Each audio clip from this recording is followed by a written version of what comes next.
அல்லாஹ் ரப்புல் ஆலமீன் பாதுகாப்பானாக.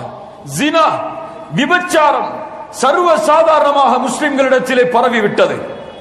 மது அருந்துதல், போதை பழக்கத்திற்கு அடிமையாகுதல் என எல்லா பாவங்களும் சர்வ சாதாரணமாக மாறிவிட்டது. அதனுடைய தண்டனைகள் குறித்து நினைவு காட்டப்பட்டாலும், அதனுடைய எச்சரிக்கைகள் குறித்து நினைவு காட்டப்பட்டாலும் அதை பற்றி எந்த கவலையும் இல்லாமல் வாழ்ந்து கொண்டிருக்கிறோம்.